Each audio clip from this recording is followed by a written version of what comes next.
Hello, Exeter, and today for our guest we have Doug York.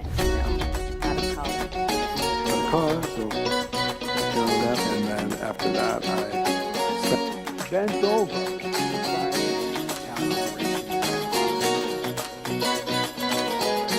Pleasure to have you on show one.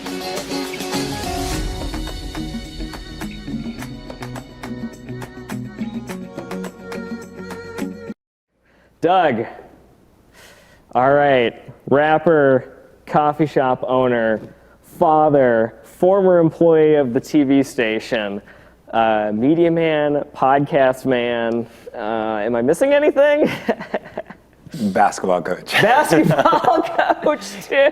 Yeah. All right. I think this is like now the biggest resume we've had. Teacher. Oh yeah, teacher. 8 things. Okay. Is there like a 9th thing, like dog walker or anything? Husband. Husband. Yeah. Okay. Yep. 9. Yeah. No, that's all I can think of right now. List just keeps going. Yeah. It's like in the cartoons when like the list just keeps Right. unfolding more and more and more. Right. Yeah. And so you've lived here in Exeter your whole life. You have been, and it's always been somewhat relevant to what you do for work too. Kind of, yes. I grew up here. I'm from New Jersey, spent my young life here, then went away after high school. Went to college in New York for a bit, was down there, and then came back here shortly after, after my time down there. And so I've been here the majority of my life, yes, but I bounced around a bit as well, for sure. Nice. So, what kicked it off for you doing media, then wanting to, I mean, obviously probably being in media was a reason for wanting to work here at the station. But I did my homework and I found that you were working with somebody once and you both called yourselves Granite State. Yes. I went to school for film and television. That was my first interest in it. And I was working for ABC, the network down there, after college. And at the same time, I was also working on music. Mm-hmm. So myself and a friend of mine who I grew up with, who's also from Exeter, was living with me in New York. And we put out our first album quite a long time ago now, but that kicked off, like that did pretty well when we put it out. And so once that came out, we did a lot of touring and just doing shows everywhere. And so my life took a bit of a detour from media, film and TV. All right, biggest venue you played at? The biggest venue we played at was called the Songus Arena in Lowell. Uh-huh. And that was an arena, so, 5,000 plus seats. And yeah, that was pretty wild. I mean, that whole journey was wild. It's, it's part of the podcast that's going to be coming out that we were kind of talking about. But yeah, it was a really fun time, difficult time. A lot of ups and downs, taught me a lot of lessons, and I was able to utilize a lot of skills that I acquired through school to make videos, make music. It was fun. Yeah, completely different than what I'm doing now, but I still enjoy it. And I have several different chapters of my life, and each one is kind of built on the previous one. Nice. So were you guys headlining that? Like that was? We were not headlining that. Okay. No. That was the biggest venue that we ever played in, but no, we would definitely weren't the headliners. So going from like a 5,000 plus venue and ABC, then suddenly things start to shift a little towards wanting to come back here, or? Yes. So a lot of our territory was in, like, when we were touring, was in this region. So it was Mass, New Hampshire, Maine, Vermont. So we were kind of based in this area. So I came back here to be based here because it didn't make sense coming up to New England from New York, 4 days a week. So I came back here, stayed here in Exeter, and we just toured everywhere. Then we put out a second album, and things. That's when things kind of went awry. But yeah, that's all been documented pretty extensively. And if you want to hear more about it, definitely check out the podcast. I go pretty in depth on what happened with Granite State, how we got together, why things, went the way they did, and kind of why we're here now and what I took from it. Mm-hmm. I think it was fun. It was a great time, but there were a lot of circumstances that just led it to become what it is now, instead of going off doing that now, doing music more now. Yeah. If that makes sense, I don't know. No worries. Yeah. Everyone's got their own path. I went from college to working from Netflix, and then I started getting into public TV, and now I'm here. So it's interesting how the things unfold in life. Right. And I love public access. I mean, I've always had like this fondness for like public access TV. I worked at the high school for a long time. A lot of people know me from that. And being able to work with young people in creating TV, learning how to make TV, as well as film, movies and things, was amazing. That was a real full circle moment. When I was there, I always said, I'm trying to be the person that I wanted when I was growing up, because I was constantly looking for how to create, how to do certain things, and it just felt like there wasn't much around here. Now you have this space, there's the space of the high school, like there's a lot of awesome things. And I think it's great. I think what you all are doing here is awesome. I really enjoy it. I've known Bob for a long time, and yeah, Bob's great. He's awesome. Yeah. Best boss. Yeah. Best boss I've had out of, I think, 12 years of working in the industry now. Wow. Yeah. And I mean, what he's done with this space has been amazing. It's been awesome. So yeah, that was fun too. That was a good time. It was always a good time here. Mm-hmm. It's kind of like the sitcom WKRP in Cincinnati. It's got its characters and its quirks, but it overall gives it like a really good charm that people enjoy, that I don't think you can really get at other places. Right. Yeah, it's stripped down. It's like not, I like the fact that it's not like super polished. It just seems way more authentic and real and kind of off center, and just like, I don't know, I've always enjoyed that part of public access. Yeah, always all hands on deck. Yeah. You're every position for the team. Yeah. You don't know what's going to happen. Right. And that's what makes it so much more fun. Like, you'd never expect, like, all right, I'm going to be climbing on top of the roof of a 300-year-old building. So this is going to help capture, the bandstand for the brass band playing, or gotta get the shot. Do what you can to get the shot for Santa Claus coming to town, so all the people at home could see it. Right. Yeah, and it adds a lot of fun. So I mean, it really does sound like that was a great moment for you to finally be that person at the high school. Yeah, that was great. Tim left a lot of compliments.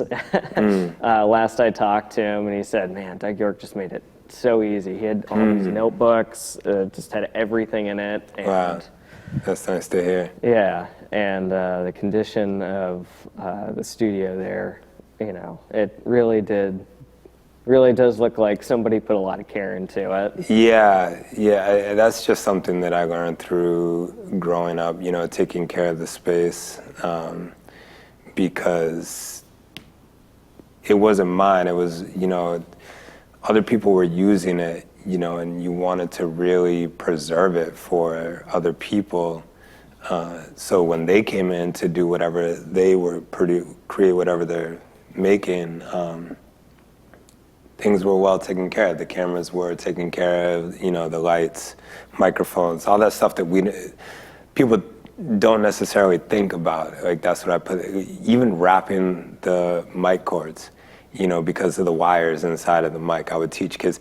And that was what was most important to me. I had to, it looked the way it did because I was constantly teaching students, like, this is how you wrap a mic cord, you know, so you don't destroy a mic. You know, these things cost money, you know. So it was a teachable moment as well. Yeah. And so after media, you got into the coffee business and Yes, food and yes. services. I mean, that's a pretty interesting jump. Yeah, it is. And it was not planned. And a lot of people are like, what do you mean you didn't plan? You know, I get asked a lot, like, oh, did you always want to own a coffee shop? And I said, no, not really. You know, that wasn't really part of the plan. But I've always been interested in coffee. I've always been interested in people, service, coffee, and entrepreneurship. So owning a coffee shop was never in the plan, but when you take all the things that I am interested in and put them into one thing, it kind of makes sense that it's a coffee shop, you know, and it still feels like I'm teaching in a lot of ways because I'm still talking with people every day. I'm still educating, you know, people, but it's not in film or TV, it's in coffee, you know, and various origins and roasts and things like that. So there are a lot of parallels, even though it seems like it's completely left field from what I was previously doing. It doesn't feel, it's almost the same hours, you know? Yeah. So it's like, it doesn't feel so far off when you think about the different details. Yeah, when you're thinking about the differences of all of that. Mm-hmm. And then it's not just that entertaining part where you're just talking to people, it's also, you know, the food management and communications with the employees. Right. Yeah, and throughout COVID, it's been a challenge altogether. COVID was definitely not part of the plan. I wasn't like, oh, you know, got to prepare for the right, world coronavirus is here. Like, why don't now's a good chance to open a coffee shop. Like, that was definitely not part of it at all. Mm-hmm. It just so happened. Like, I literally signed the lease and then the government shut everything down.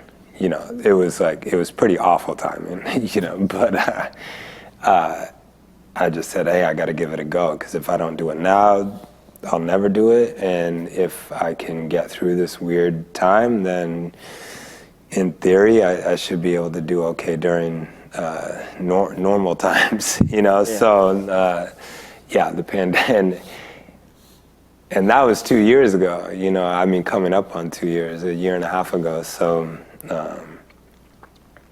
who knew that we'd still be here now? Yeah, who knew? Who would have thunk? In the pandemic, but it's all good. Yeah, it is all good. You just kind of roll with the punches in life. Mm-hmm. So why, like, out of all the places you could have picked, you know, why still here, right, in Exeter?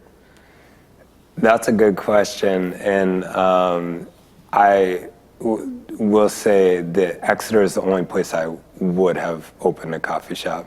There was no other town that I would have done this, and the only reason is because I really feel compelled to serve the community that I was raised in.